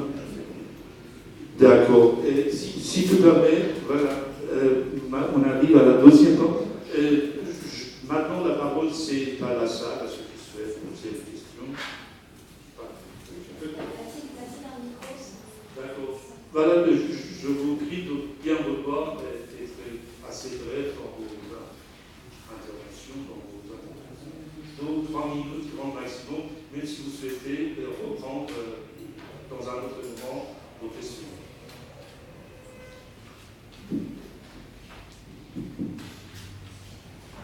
Bonjour.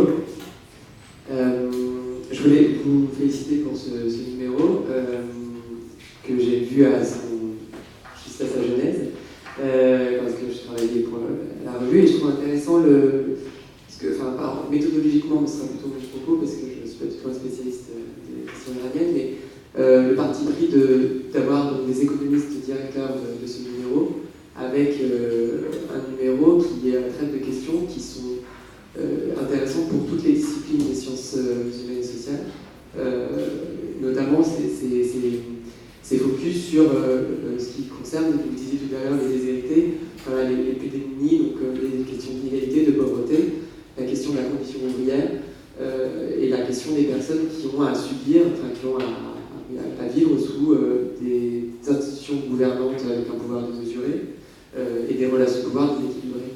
Et je trouvais intéressant, jusque dans le choix en fait, des articles évidemment, cette pluridisciplinarité, mais aussi pour la clarté du propos que vous avez énoncé aujourd'hui et que j'ai pas de doute se retrouve dans la revue, le choix aussi d'avoir des référés qui ne sont pas que des économistes, pour être sûr qu'à la sortie, les articles soient compréhensibles par le maximum de personnes. Donc, toutes mes félicitations pour ce travail. Alors, d'autres questions?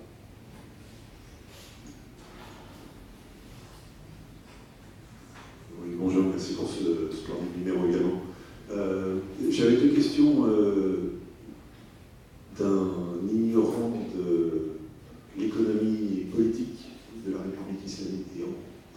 La première question a trait au droit de propriété que Merdan tu as abordé dans ton exposé. De quelle propriété parle-t-on et en particulier de quels actifs? On parle des ressources pétrolières, on parle de la terre, on parle de l'appareil productif industriel, des services.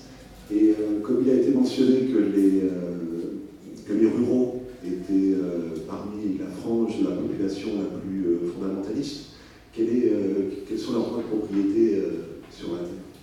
La deuxième question, c'est comment est-ce qu'on peut concevoir dans une république islamique des inégalités croissantes alors que le principe du zakat est quand même quelque chose d'important, me semble-t-il, dans la gestion redistribution des richesses. Donc comment est-ce que, d'un point de vue moral, et donc d'un point de vue religieux, est-ce qu'une république islamique peut se faire valoir de l'islam, de la religion islamique, sans même respecter ce principe fondamental qui est celui du zakat en matière de redistribution des richesses? Voilà, c'est deux questions. Autre question éventuellement? Thierry.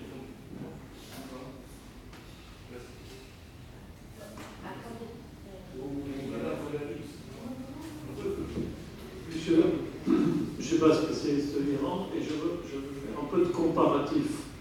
Beaucoup de gens qui travaillent dans un pays musulman au Sahel, par exemple, prennent l'exemple de l'Iran pour dire qu'il y a eu une transition démographique. Ça a été juste abordé à la fin, mais quand il y a transition démographique, il y a plusieurs types d'explications. Et là, j'aimerais bien savoir le sort des femmes, puisqu'on a parlé de l'inégalité. Le sort des femmes, d'après ce que j'ai pu comprendre, s'est amélioré malgré tout en Iran. Ce qui a donné, on est passé de 44%, si j'ai bien compris, de gens de moins de 15 ans ou de 24 ans, je ne sais plus, et à 23%. Alors ça, c'est des choses qu'on n'observe pas ailleurs dans des pays musulmans, notamment africains, qui connaissent une croissance démographique très élevée. Donc je voulais savoir la place des femmes et cette transition démographique, quels sont les éléments économiques qui l'expliquent? Est-ce que c'est l'urbanisation, puisque j'ai pu comprendre qu'on était passé à 75% de gens urbanisés, ce qui est très important par rapport à d'autres pays. Voilà, merci. Juste très rapidement, pour répondre aux questions peut-être qui peuvent animer le débat sur la question de Marie sur pourquoi donc, les chiffres statistiques iraniennes donnent 55%, c'est la Banque centrale d'Iran, de recettes budgétaires qui sont des recettes pétrolières. Le reste, c'est le système fiscal iranien, bien qu'imparfait, fait que si vous prenez l'Iran de ce point de vue-là, est quand même mieux loti que d'autres pays de la région, comme l'Arabie Saoudite par exemple, où les recettes pétrolières représentent quasiment la totalité des recettes budgétaires. L'Iran, il y a un système fiscal, je ne dis pas qu'il est parfait, bien imparfait, mais il y a un système fiscal qu'il faudra développer. Mais derrière, on sait très bien en tant qu'économiste, les principaux problèmes derrière le développement du système fiscal, personne n'aime payer les impôts. Je suis français, donc ça n'amuse personne. Et derrière, il y a la question de la confiance dans le système public et politique. Et j'en arrive à la deuxième question sur le secteur privé iranien. Vous allez voir le lien, entre guillemets, pas si subtil. C'est que le secteur privé iranien, moi j'ai fait une petite enquête, Erdal m'a bien aidé, sur les entreprises familiales en Iran, le secteur privé iranien, et on est frappé de deux choses. C'est la formidable modernisation des mentalités. Moi, c'est la classe moyenne, j'ai interviewé 25 entreprises familiales iraniennes, c'est la classe moyenne éduquée. La modernisation des mentalités est frappante, et on rejoint les travaux de Marie ou d'autres sur l'évolution, la modernisation des mentalités, sur par exemple la place des femmes. Moi j'ai des réponses, je préfère travailler avec les femmes, elles travaillent mieux, j'ai aucun problème si c'est ma fille qui hérite de mon entreprise, alors que la question de l'héritage c'est une question importante. Donc on le voit, la modernisation des mentalités. Et quelque part, l'entreprise familiale en Iran, le secteur privé, a joué un rôle qui n'est pas qu'économiste, économique, je suis bien obligé de le reconnaître en tant qu'économiste, c'est de protection. Je pense que le secteur privé en Iran, il joue le rôle de protection de cette mentalité moderne, de cette demande d'état de droit dont on parle. Attention, je ne veux pas dire que le secteur privé en Iran est parfait, il y a beaucoup de problèmes, mais il joue ce rôle de protecteur de cette société, de cette vie moderne qu'elle a. Les problèmes qu'ils ont, il y a un vrai déficit de confiance en Iran, du secteur privé, et il y a un manque de confiance des économistes, de confiance horizontale. Pourquoi les Iraniens continuent à faire des boîtes en famille? Ils n'ont pas confiance dans le fait d'être associés comme avec d'autres, de former des entreprises par action avec d'autres. Pourquoi? Ils n'ont pas confiance. Pourquoi ils n'ont pas confiance? Parce qu'ils ont peur s'il y a un conflit, qu'ils se retrouvent devant la justice commerciale, et ils ont absolument, notamment ceux qui ont 40-50 ans, me disent la justice commerciale en Iran, laisse tomber. C'est corrompu, c'est pas la qualité. Donc gardons les affaires en famille. Deuxième élément, et vous allez voir le lien avec le système fiscal, ils n'ont aucune confiance dans vertical, dans les institutions publiques. Aucune confiance. Notamment, de nouveau, la confiance, c'est peut-être un peu supérieure chez les jeunes. Mais chez les 40-50 ans, moi j'ai eu chance de dire, effectivement, des expressions du genre, au moins on préfère payer nos impôts religieux parce qu'on sait qu'on va aller au paradis. Par contre, pourquoi payer nos impôts à l'État? On ne sait pas où va l'argent. Donc il y a un déficit total de confiance dans les institutions publiques iraniennes qui pose la question du système fiscal. Comment développer le système fiscal en Iran avec un tel déficit de confiance? Et c'est plus qu'un déficit de confiance. Je pense que je rejoins, pour ça que je me permets de prendre la parole, je rejoins ce qu'a dit Merdan sur tous ses travaux sur l'État prédateur. C'est plus qu'un déficit de confiance, c'est une peur. C'est une peur qui s'explique historiquement par les nationalisations dont on parlait Marie. Le secteur privé en Iran a peur. Les nationalisations ont laissé un véritable traumatisme dans le secteur privé iranien et ils ont une peur palpable que ça revienne. Et donc, c'est logique, l'Iran n'est pas différent d'autres pays. Quand vous avez un tel traumatisme, avec ce qui s'est passé lors des nationalisations en Iran, les gens qui ont été expulsés, expropriés, ils ont peur que ça revienne. Et ils font. Bon, je vous donne un petit exemple. Souvent, ils disaient, voilà, moi alors je fais de l'élevage de poissons industriels, puis j'ai une société immobilière. Alors au début, je ne comprenais pas le rapport entre les deux. Pourquoi plusieurs sociétés? Oui, puis c'est mon fils qui, j'ai toujours des montages hyper compliqués, c'est mon fils qui gère la société immobilière. Moi, au bout d'un certain temps, on comprend.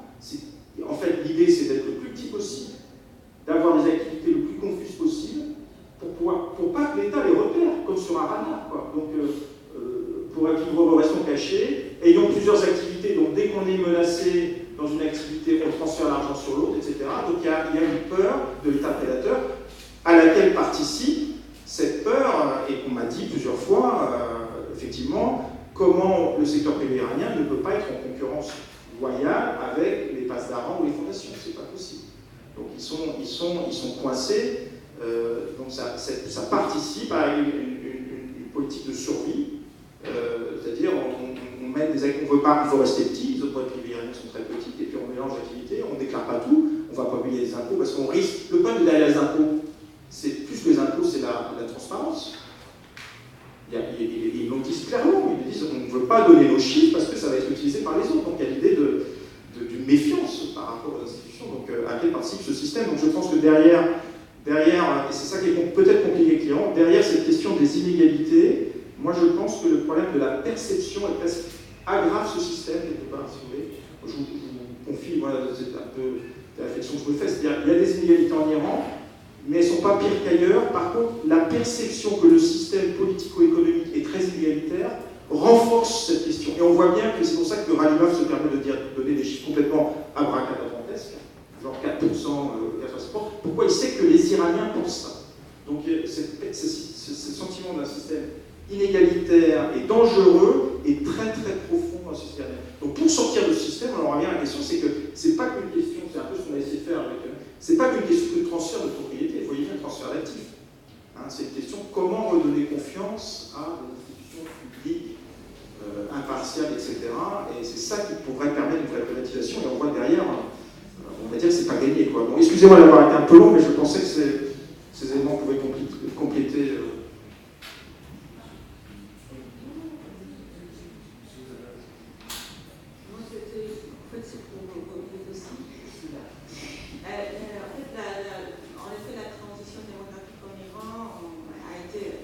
A été très, très, très rapide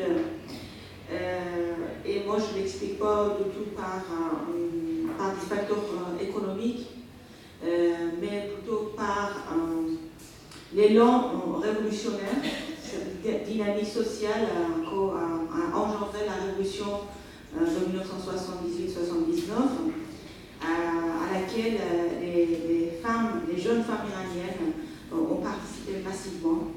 Et c'était pour la première fois en fait dans leur vie, ces femmes, notamment dans les zones urbaines, participaient à toutes les manifestations pendant les journées révolutionnaires qui ont duré plus d'1 an et demi. Et cela a donné effectivement l'occasion de prendre conscience du rôle qu'ils pouvaient jouer dans la société et donc de se définir un nouveau rôle. Et c'est exactement, ce sont ces jeunes femmes qui, plus tard, après le renversement de la monarchie, deviennent mères et constituent leur famille, qui commencent à avoir un projet familial qui est complètement différent, non seulement par rapport à leur mère, mais par rapport à leur sœur aînée. Et donc, c'est plutôt les familles restreintes. Et l'important, c'est qu'effectivement, pendant les années 80, même si l'État iranien, la République islamique, n'avait pas du tout adopté une politique néo-madridienne pour le contrôle des naissances, en supprimant toutes les publicités de contrôle de naissance, les femmes ont continué à contrôler leur fécondité. Et donc, du coup, la transition de la fécondité en Iran constitue une des plus rapides de l'histoire. En l'espace de 15 ans, le niveau de la fécondité baisse de 70% et on passe à peu près à 7 enfants avant la Révolution, à aujourd'hui à 1,9 enfants.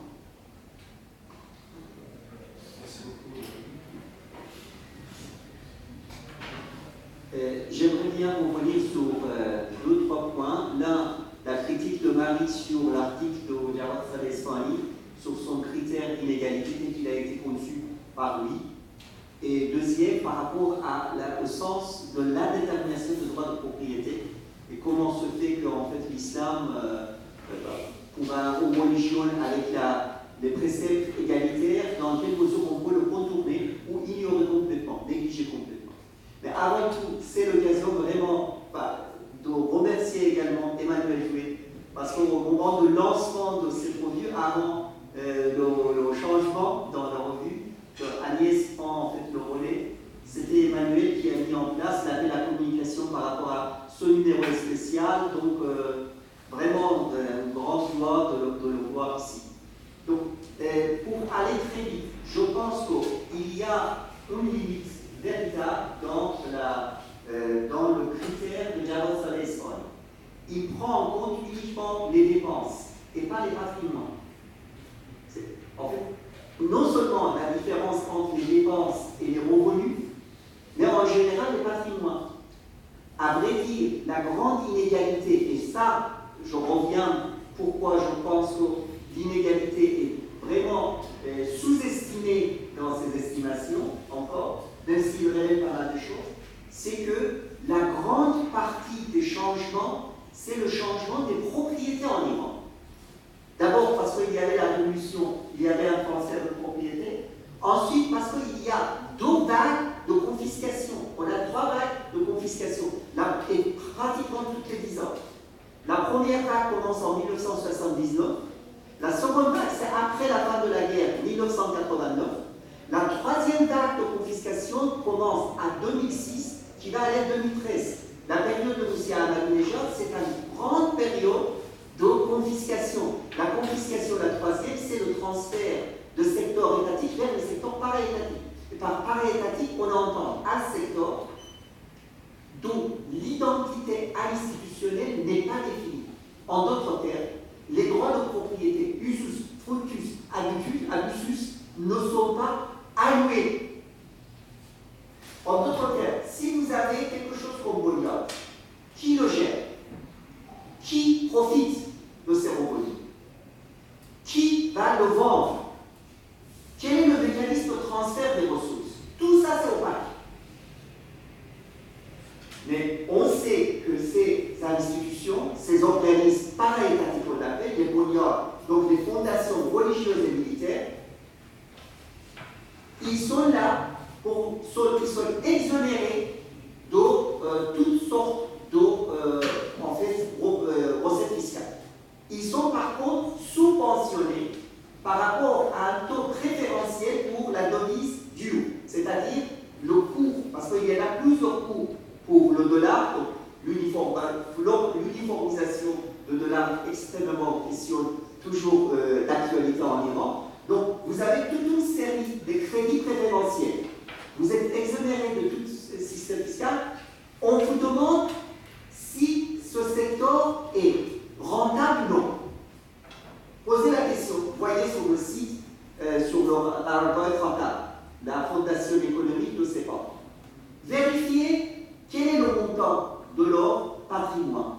Quelles sont les entreprises? Quel est le bilan annuel de ces entreprises? Est-ce qu'il y a le critère de rentabilité appliqué à ces entreprises? Vous n'avez rien. Pourquoi? Parce que c'est le critère politique. Ces biens et ces actifs sont les sources de pouvoir autoritaire. Ils ne sont pas là pour un critère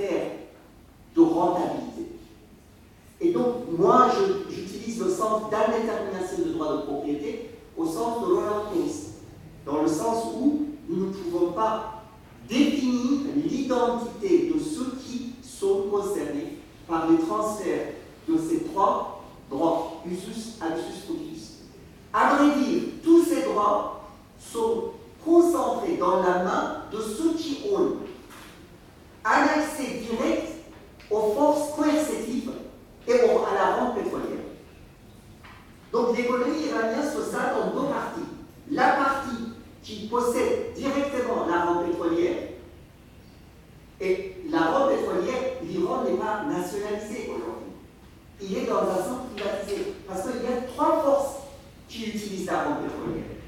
Le CEPA, qui exploite le champ pétrolier, l'IMA avec Bolyard et CETA, et le gouvernement officiel. Je ne parle pas de ceux qui font l'économie clandestine, c'est-à-dire ceux qui sont le service, le secteur privé parasitaire. Le secteur privé parasitaire, c'est le secteur qui est né à cause de l'embargo. À cause de l'embargo, on ne pouvait pas les vendre. On a créé certaines sociétés, en fait, façades privées, liées à l'État, qui font l'exportation de lingots. On a exporté de l'Iran vers la Turquie, et le monétaire international a bien noté 18 milliards de dollars de lingots. Donc, c'est l'économie de la fuite des capitaux. Non seulement la fuite des cerveaux, mais la fuite des capitaux. C'est-à-dire, plus qu'on vend, on importe les rentes pétrolières, on les exporte sous différentes formes. Donc, ce que les économistes l'appellent, après tourner les Velasco, voracity effect. L'effet de voracité, c'est-à-dire la rente pétrolière rentre, mais il sort du pays. Donc, vous n'avez pas non seulement le drainage de cerveau, la fuite des cerveaux, mais vous avez aussi la fuite des capitaux. La fuite des capitaux de deux formes. Un, par les élites religieuses et militaires qui ont leur compte, et aussi par les entrepreneurs iraniens, le secteur privé, qui n'osent pas de faire un investissement durable. Ce qu'ils font, c'est garder des actifs liquides, les actifs qui peuvent facilement être mobiles, donc les actifs fugitifs. On a un très bon marché des antiquités en Iran, un bon marché des tableaux précieux, un bon marché en fait pour tout ce qui est de risque dur, tout ce que nous pouvons empocher et sortir du pays. Donc il y a une mentalité de ne pas garder un investissement durable. Donc moi je voulais intervenir. La dernière chose, un petit mot par rapport à l'islam, c'était Khomeini qui a fait une grande invention. Les clergés disaient qu'on va prendre le pouvoir pour changer la société. À vrai dire, ils ont pris le pouvoir pour se faire changer eux-mêmes. Le système de clergé est en train de changer. D'abord, le chiisme, c'est polycentrique. Il devient de plus en plus autour de l'imam. Donc, on a un État religieux, mais un État religieux donné à une religion d'État. Et la religion d'État, quel est son principe? La religion d'État ne reconnaît pas la primauté des principes ou des préceptes islamiques. Il connaît d'abord un seul credo, maintien de pouvoir. Et c'est ça que Khomeini a dit, c'était la grande invention de Khomeini. Si, pour maintenir le pouvoir, on est obligé de suspendre tous les principes fondamentaux de l'islam, on doit le faire. Donc ça, c'est la modernité de l'islam chiite. Regardez, on parle de l'islam politique, de Taliban, de, je ne sais pas, Daesh, et tout ça. Et on oublie l'islam. Vraiment, si vous voulez étudier l'islam politique, c'est d'abord l'islam de la République islamique d'Iran. On dit, ah non, mais ça, c'est un bon exemple dans la religion. Parce que dans la région, les autres sont en fait déchirés en différents côtés. Non, c'est ça, la forme la plus évoluée de l'islam politique, c'est l'Iran. Étudions-le pour voir à quoi ça va aboutir. Il nous reste quelques petites minutes. S'il y a vraiment une question, une courte question, nous disposons de cette salle jusqu'à 20h. Alors, est-ce qu'il y a une autre question, éventuellement, une petite intervention?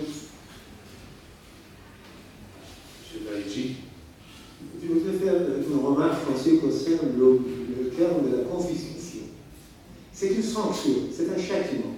Parce qu'à partir du moment où vous êtes considéré comme contre-révolutionnaire, votre vie, votre liberté et vos biens ne valent rien. Ça veut dire que c'est un châtiment subsidiaire par rapport à la sanction principale qui est évidemment lancée contre vous. Par exemple, vous avez parlé de plusieurs épisodes, plusieurs époques. Par exemple, ces années 60, ça veut dire 80, que sur les débuts de la révolution allemande.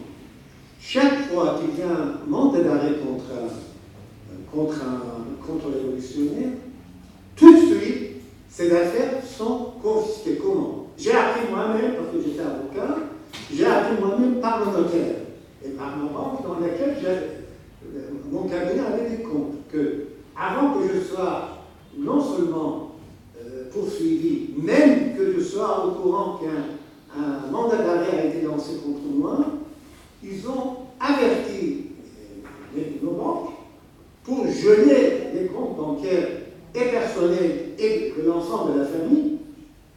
Et même, ils ont lancé une circulaire à l'égard de tous les notaires iraniens pour dire que cette personne est interdite de transaction. Avant qu'un jugement, avant qu'une décision soit rendue, c'était valable à l'encontre de toutes les personnes dont les noms étaient sur la liste noire, ou sur la liste rouge. Et par conséquent, c'est un acte révolutionnaire, il y a d'autres exemples aussi partout, qui n'est pas conforme au texte religieux. Ça veut dire qu'on ne peut pas dire que le droit de la propriété n'est pas garanti en islam, ou même dans la charia. On peut dire que c'est un acte politique, évidemment sous l'emblème religieux, à l'encontre des personnes qui sont considérées comme contre-révolutionnaires, l'ennemi de l'islam ou l'ennemi d'un régime démocratique.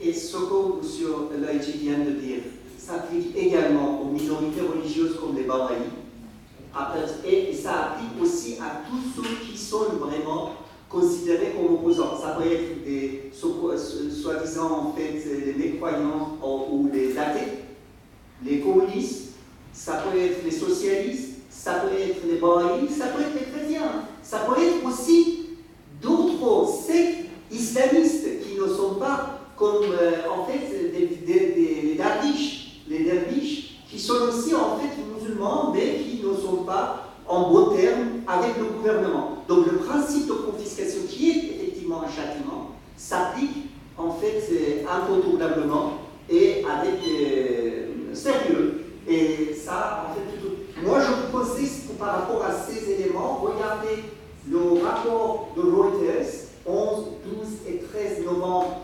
2013, sur le CETA, 95 milliards d'euros des biens, des avoirs sous l'empire de Guy Souffret.